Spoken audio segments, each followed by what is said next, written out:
Hi everyone. So the problem statement of today is sliding window maximum. It is a hard problem on Leetcode. Let's see what the problem statement wants from us. The problem statement is you are given an array nums and there is a sliding window of size k which is moving from the very left of the array to the very right. Now you can only see the k numbers in the window. Each time the sliding window moves right by one position. And what they want from us? They want to return the max sliding window. Okay, the maximum element of sliding window. So let's read the first example. It says that the array nums equals 1, 3, minus 1, minus 3, 5, 3, 6, 7. And there is a k value, which is our window, which is the range of our window, which is 3. Okay, and the output is 3, 3, 5, 5, 6, 7. How come? So first window is 1, 3, minus 1. Okay, and the max, they want the max of sliding window. So my window is 1, 3, minus 1. I can only see the k numbers in the window. So I can only see 1, 3, minus 1 at this moment. The max of these three is 3. So the first element of my output array is 3. Then this is a sliding window. So it will slide. How? It will move right by one position. Okay, so by one position means this. This is my sliding window at the other second. So now I can only see 3 minus 1 minus 3. I can only see 3 minus 1 minus 3. So which is maximum among these three elements? 3. So the second element of my output array is 3 now. Then I will slide it by one position right. Now who is the maximum? 5 is the maximum. So the third element of my output array is 5. So I think you get it what we want to do. Similarly, the other is 5 and then 6 and then 7. So this is my output. Okay, cool. Now, how can I solve this? Just think for a while and then come back to this video that what is the optimal approach. For optimal approach, I will use queue data structure. I will use queue data structure. Particularly, I will use DQ data structure. What is DQ? DQ is a double-ended queue. We can push an element to queue DQ from at the front, and we can pop an element from DQ from the front.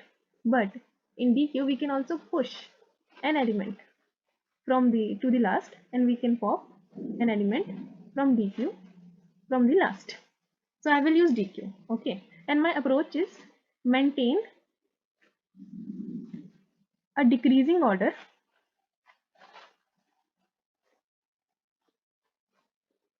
in queue. Maintain a decreasing order in queue.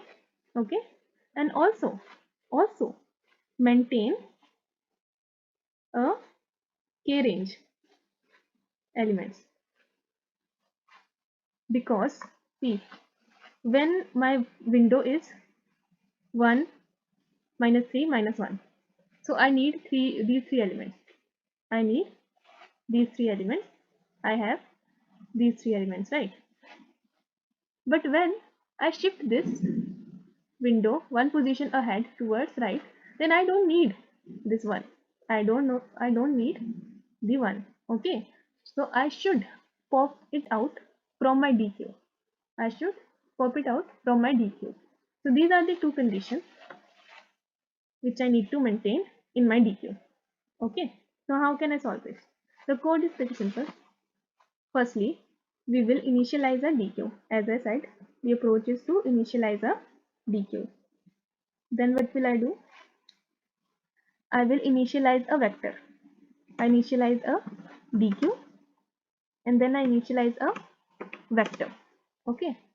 After that, I want the solution to be in O of n time complexity. So I have used a single loop in which my loop is from 0 to nums dot size, means the size of array. And I am like, okay, my DQ is not empty, So at front, if I is equal to I minus k, means remove out of range of k indexes, which I just said that if I am at the second window, I don't need first, so remove it. So from where I will remove it? I remove it from the front. When I have to remove the out of k range element, I will remove it from the front. And when I need to remove the elements, those are not maintaining a decreasing order in my queue, I will remove them from the back of the D queue. That's why I'm not using a queue, I'm using a D queue. So how am I doing this? Let's dry run it. So my input was 1 3 1 3 minus 1 minus 3 5 3 6 and 7, and k is equal to 3, and this is nums. So what am I doing? In my queue, firstly I will put the indexes. Okay, so I don't put the actual elements in my queue. I will put the index of first element. So I will push this 1 into my queue, the index of this into my queue. So index is I. So I will push 0. I will push 0 into the queue. And then I will push 3 into the queue. I will push the index of 3 into the queue as 1. But for this, I will check that, okay, 1 is more than 3. No, it's not. And what I have said that I want to maintain a decreasing order. You may have thinking that why we need to maintain a decreasing order. Have some patience, you will know why am I maintaining a decreasing order. See, if 1 is more than 3, it is not. So I will pop it out from the stack. From where I will pop it out? From the back. I will pop it out from the back and then put 3 into it, and then put 1 into it. Okay, then put 1 into it. So yeah, so why am I doing this? When I put this, I will put the index of -1, and I will check that 3 is more than -1. Yes, and I will put it index. Okay, after that my window is complete. I have processed first 3 elements. I have processed first k elements. I have processed first k elements, and I have maintained a decreasing order so that I can get the maximum as my answer. How? I have maintained a decreasing order so that I can get the front of DQ as my answer. I can get the front of my DQ as my answer. DQ dot front. So in the code, DQ dot front is the index of num, which is 1 for 3. So 1 nums 1 is 3, and I push that into my vector. That's why the output has 3 as its first element. I didn't pop out the front element. I just copied its value to my answer. I haven't popped it out from the DQ. Okay, so for the second uh, window, when I move it one position right, I push -3 into the stack. I push the index of -3, index of next element into the stack, and I will check that -1 is more than -3. Yes, it is. So I don't pop out anything from the stack, and I am maintaining a range element because 1 is out of range and it is not present in my stack. Okay, so there is nothing to pop out, and I again put the front of DQ into my answer. So again I put 3 as the second element of my answer, like this. So the condition is pretty simple. When I is more than equal to k minus 1, then I will push the front of DQ, because array has 0 base indexing, right? Array has 0 base indexing. So when my I is equal to 2, means 3 minus 1 means k minus 1, then I will start putting element into my answer, because then I can say, okay, my I is equal to 2, means it has processed 0th, 1, 2, base, two index of the array means three indexes of the array means first window is being processed. Now you can push the front of DQ into my answer array.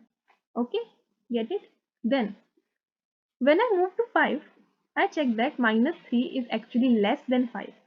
So I don't put 5, I just pop it out this index of minus 3 from my queue. And how I have done this? I have done it in this way that I check if my queue is empty. No, sorry. Okay, it's a while loop. Yeah, it's like to maintain decreasing order. I check that my DQ is not empty, and the back of my DQ. I'm checking from the back. This the back of the DQ. The back of the DQ is less than the array nums. Is less than the array nums means in our case minus 3 is less than 5. So just pop it from the back. So from the back I pop it out. And why there is a while loop? Because minus 1 is also less than 5. So I pop out 2 from the stack. Then 3 is also less than 5. Then I pop out 3 from the stack, from the back, and now my queue is empty. And now at the front of my queue, I will push the index of 5. Okay. Sorry for the background noise. So I will put the index of 5 in my queue. So basically my queue is now only having 4, that is the index of 5 as an element, and I will push that. Okay, and yeah, and then I will add the front into my answer array. So okay, this is the C++ code. Yeah, for the out of range elements, right? For the out of range elements, there will be some condition when I will put 5 and then yeah, the index of 3, then index of 6. So in these conditions, there will be a condition when I have to pop out 5 from the queue. So how will I know that this element is out of range? The range is 0, 1, 2, 3, 4, 5, 6, 3, 4, 5, 6, 7, right? My elements are like this. My elements are like, what were they? So my elements were 1, 3, minus 1, minus 3, 5, 3, 6, 7, 0, 1, 2, 3, 4, 5, 6, 7. So when k is equal to 3, I know that when I am at element 2, which means I have processed all these 3 elements. When I am at element this 4, I have processed these elements, right? So how will I know that 0 is out of range when my I is at 3? Then I know that 0 is out of range. Okay, when I am at 4, I equal to 4, then I know that 1 is out of my window range, because my window range is k equal to 3. So how will I pop 1 and 3 out? I will see that q dot front is equal to I minus k. If it is, then pop it out. Okay. So I guess you have understand this code, this solution, right? Now let's just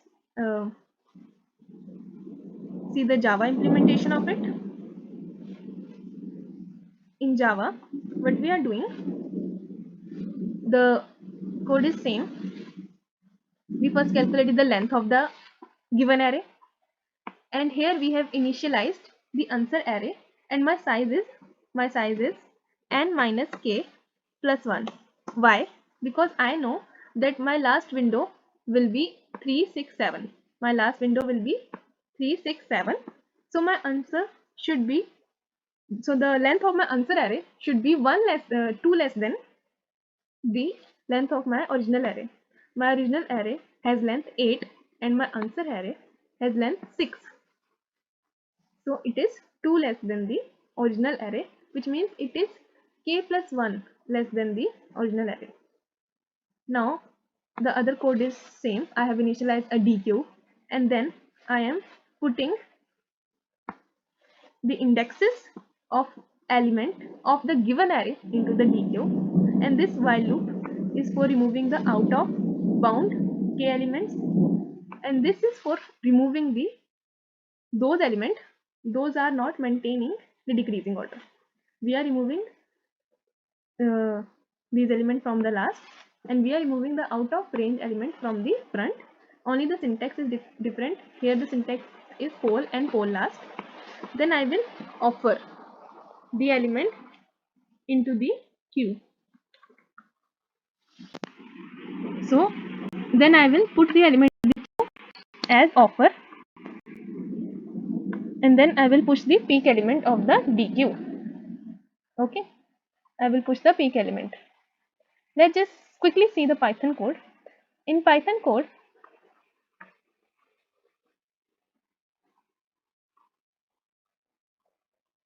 firstly I have calculated the length, then I have initialized the array and the DQ and the index of my array.